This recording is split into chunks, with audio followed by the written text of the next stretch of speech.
Bonjour et bienvenue à tous. Abderrahmane, c'est ce que vous voyez là. Lui-même, il était chaud pour partir. Parce que Ouattara l'a vampirisé. La première raison, c'est la vampirisation. Ouattara est un vampire. Le vampire, c'est celui qui suce le sang des gens, qui suce l'énergie vitale des gens. Tous ceux qui sont autour de Ouattara là, il les dépotentialise. Il est constamment en train de les épuiser. Ouattara est une éponge, un aspirateur d'énergie environnante. Voilà pourquoi tous ceux qui marchent autour de lui souffrent. Regardez. Les gens aiment dire, oh, Guillaume Soro a un caractère trop fort. Hein, si Guillaume Soro était obéissant, si Guillaume Soro était humble, il était soumis, il n'y aurait pas eu de problème, il aurait sa place, hein, la Côte d'Ivoire serait tranquille. Hein, c'est parce que... Dites-moi alors, quel caractère fort avait Daniel Kablan-Duncan, l'ancien vice-président de la République, ancien premier ministre, ancien ministre de l'économie et des finances, que j'ai appelé le politicien pantouflard. Avant de commencer, n'oubliez pas de vous abonner et d'activer la cloche de notification pour ne rater aucune de nos prochaines vidéos. C'est parti. Si même Kablan-Duncan a démissionné, c'est que Ouattara est mauvais. Kablan-Duncan, l'homme effacé, l'homme qui ne dit jamais un mot au-dessus d'un autre, l'homme qui est modéré, même dans sa manière de marcher, il est modéré. Moi, je n'ai jamais vu Kablan-Duncan pressé. Il marche comme s'il était en permanence dans les pantoufles de sa chambre. D'où je l'ai appelé le politicien pantouflard. Kablan-Duncan lui-même était fatigué un matin. Il a dit, Ouattara, il faut prendre vice-présidence, là tu vas manger ça, je ne veux plus. Je m'avais m'asseoir, manger, à checker à Bojama, et je veux voir mes petits-enfants grandir. Ouattara, il faut me laisser. Est-ce que vous avez entendu Daniel Kablan-Duncan parler encore? Mais vous pensez qu'il est parti pourquoi? Les humiliations, la vampirisation. La vampirisation. Tous ceux qui ont travaillé aux côtés de Alassane Dramane Ouattara ont été vampirisés, vidés de leur énergie, épuisés, dégoûtés. C'est pour ça que Abderrahmane Cissé voulait partir. Ne pleurez pas pour lui, ne le plaignez pas. C'est un homme heureux ce soir, je vous le dis. Je ne le connais pas personnellement, hein, mais je suis dans sa psychologie. Abderrahmane Cissé, c'est un homme heureux. Il est libéré. Et je crois qu'il va faire, la première chose qu'il doit faire, c'est un check-up. Parce qu'en général, quand Ouattara te libère, entre-temps, il fait passer la fiole. Donc, il faut faire très attention. La première chose qu'Abderrahmane Cissé doit faire là, par rapport à ce premier motif, c'est check-up, check-up, check-up. Il faut aller vérifier si tu n'as pas fiolé. Bon, il y a une deuxième raison. La deuxième raison renvoie à la confiscation clanique et familiale du pouvoir par Alassane Dramane Ouattara. Écrivez ça. Deuxième raison. Le départ d'Abderrahmane Cissé du secrétariat général s'explique par la confiscation clanique familiale du pouvoir par Alassane Dramane Ouattara. En fait, Abderrahmane Cissé se tournait les pouces et il s'ennuyait. Car le vrai pouvoir au secrétariat général de la présidence, Ouattara l'a donné à sa nièce, Masséré Touré, épouse Koné en noces récentes. Je recommence. C'est la deuxième raison. Abderrahmane Cissé était secrétaire général de nom. Ce n'est pas lui qui exerçait le vrai pouvoir de secrétaire général.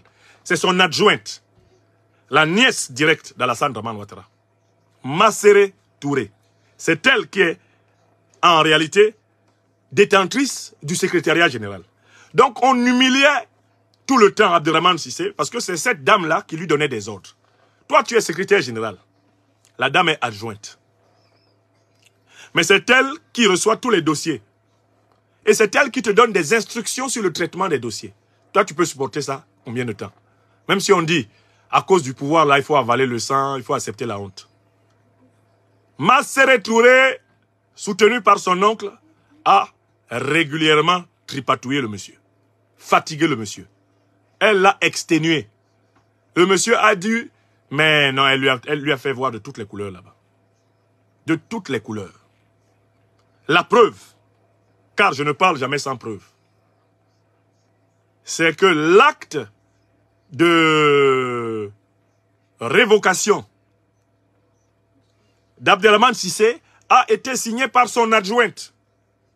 C'est-à-dire que pour que l'humiliation d'Abderrahmane Cissé soit totale, Alassane Ouattara a fait signer la révocation, le communiqué de révocation du supérieur de Masséré Touré secrétaire général adjoint de la présidence de la République usurpée de Ouattara, le communiqué de révocation du supérieur a été signé par le subalterne, l'inférieur. Vous avez déjà vu ça? Normalement, comme me le disait un grand connaisseur du protocole d'État, c'est le cabinet civil du soi-disant président de la République qui devait, à la limite, signer la décision sur ordre du président. Ou le président lui-même. Mais on ne peut pas imaginer une situation où une secrétaire générale adjointe signe le communiqué de révocation de son patron, le secrétaire général. Sauf en Ouattari. Car chez Ouattara, les choses sont en quinconce, comme l'esprit de Ouattara lui-même. L'inversion protocolaire prouve très bien que c'est au bénéfice de sa nièce, Masséré Touré, à qui il a donné je ne sais combien de postes de PCA, en plus du secrétariat général de la présidence. C'est pour elle que le petit Sénégalais a été torturé. Toi, tu es président. Tu es secrétaire général. Tu as une secrétaire générale adjointe qui est en dessous de toi. Le jour où le président veut t'enlever, il demande à la secrétaire générale de signer le communiqué qui t'enlève. Ça là, c'est quoi? C'est ce qu'on appelle la sorcellerie administrative autocratique. Écrivez ça. Sorcellerie administrative autocratique. Inversion de la hiérarchie protocolaire de l'État et de l'administration. Bref, c'est ce qu'on appelle la Ouattari. Le méli-mélo. Ce que j'ai appelé la yougou-yougoulisation de la politique. La politique yougou-yougou. La politique fripérisée. Alassane Dramane Ouattara n'a jamais quitté sa mentalité d'ancien vendeur de friperie. Tout est mélangé dans sa tête et tout est mélangé dans son comportement. Ça se passe au palais présidentiel comme dans la tête de Ouattara, c'est-à-dire en désordre. C'est du yougou-yougou, du jamais vu. Le noble art protocolaire ivoirien, dont notre papa bien-aimé, l'ambassadeur Georges Weyen, à qui je souhaite longue vie, est un connaisseur. Ce noble art protocolaire dont mon frère et ami, le ministre plénipotentiaire Koné Kamaraté Souleymane Dessolto Soul, formé entre autres par notre doyen Papa Georges. L'art protocolaire ivoirien est bafoué, piétiné, chosifié, rienifié. Il est liquéfié. Liquéfié dans la Ouattari. Vous avez compris? C'est la deuxième raison. Maintenant, la troisième raison, je laisse le grand investigateur Chris Yapi vous dire la troisième raison. Parce que la troisième raison, quand même, là, ça renvoie malheureusement au travers de notre frère Abdourahmane Cissé. C'est-à-dire que normalement, en fait, la troisième raison, finalement, elle a été utilisée pour maquiller le fait que Ouattara l'a vraiment torturé à mort, que Masséré et son oncle l'ont vraiment fatigué. Alors, ils ont choisi de laisser sortir l'information de sa sextape, d'une sextape. Chris Yapi, grand investigateur, je vous laisse le soin de nous raconter ce qui s'est passé. Vous allez l'écouter en fond sonore. Le limogeage du SG de la présidence. En 4 minutes 30. Écoutez. À Rouen, il existe une nouvelle méthode d'investissement, l'immobilier 2.0. J'ai décidé de prendre ma retraite à 32 ans. Écoutez, hein. Limogeage du secrétaire général de la présidence, Abdourahmane Cissé. C'est la troisième raison. Une sextape en serait la cause. Longtemps vanté comme un jeune prodige, le jeune secrétaire de la présidence ivoirienne, Abdourahmane Cissé, la perle rare du vieux Grigou, a été limogé à la surprise générale ce 30 novembre 2023.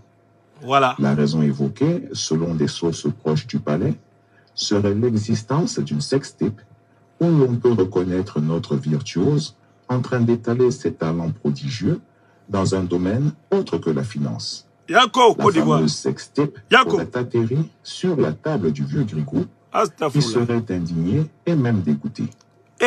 L'octogénaire supermenteur aurait trouvé le comportement de son jeune secrétaire général lamentable. Ah bon? Mais le problème ici, c'est qu'Alassane Ouattara, bien que se disant dégoûté du spectacle de la vidéo, écoutez le vieux Grigou, l'a visionné à 3 reprises. Il a regardé la sextape 3 fois. La colère de son épouse Dominique Ouattara, oui, chou, qui ne comprenait pas ce qu'il y avait à regarder dedans. Ah bon? Qu'il la regarde une fois, c'est bien, mais 3 fois, Alassane, avec un plaisir. toi tu es vieux comme ça, tu regardes 3 fois. C'en était trop. Vidéo porno. Toujours est-il que notre jeune secrétaire général a été limogé pour n'avoir pas su garder en place dans son pantalon son engin sans se filmer ou être filmé. Astaghfirullah. Chers abonnés, selon vous, pourquoi le vieux Grigou a-t-il visionné la sextape à 3 reprises? Postez vos avis en commentaire.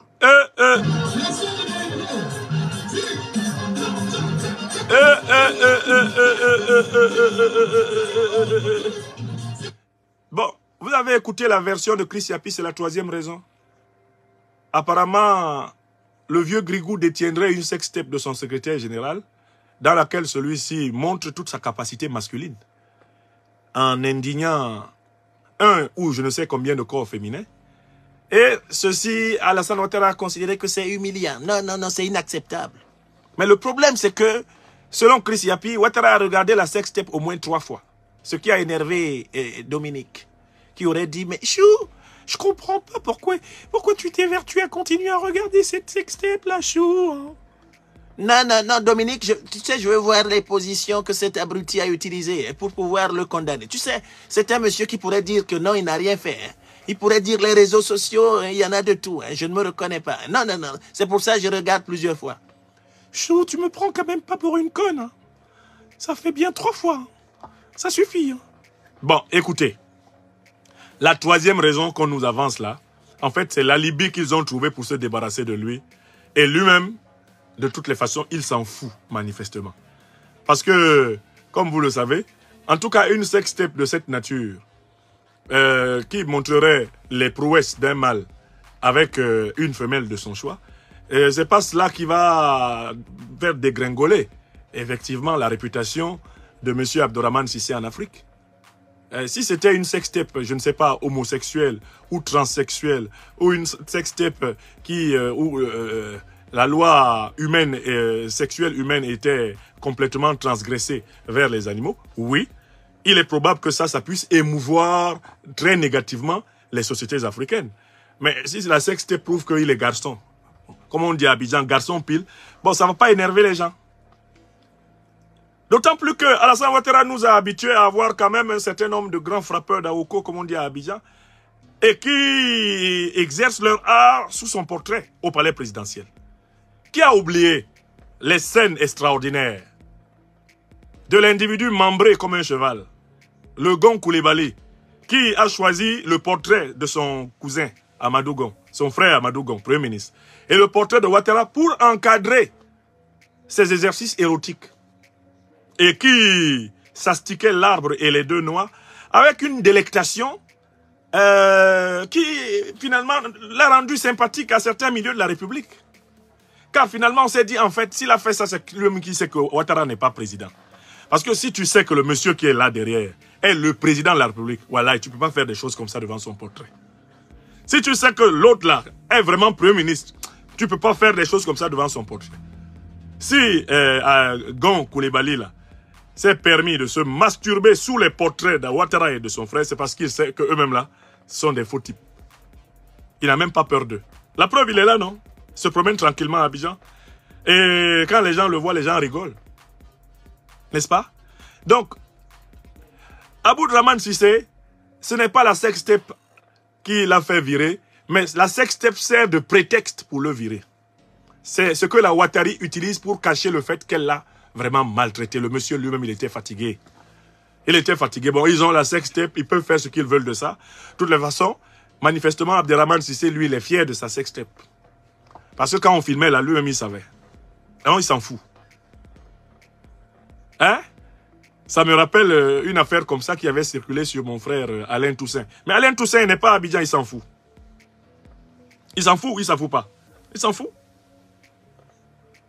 Donc, il faut boucler ce premier sujet en disant que la sextape qui est évoquée par Chris Yapi est en effet le prétexte utilisé aujourd'hui par les communicants de la Ouattari pour justifier du débarquement du secrétaire général. Un peu comme les ministres tchadiens qui ont été récemment débarqués après avoir été vus dans des activités exploratoires d'un genre qui mérite l'intimité. Non, en réalité, les 2 premières raisons pèsent très lourd. Abdourahmane Cissé voulait partir et Masséré Touré lui avait rendu la vie impossible. Car en réalité, c'est elle la véritable secrétaire générale de la présidence usurpée de Ouattara. Est-ce que c'est clair pour tout le monde? N'oubliez pas de vous abonner et d'activer la cloche de notification pour rester informé de nos prochaines vidéos. Restez à l'écoute pour les développements passionnants à venir.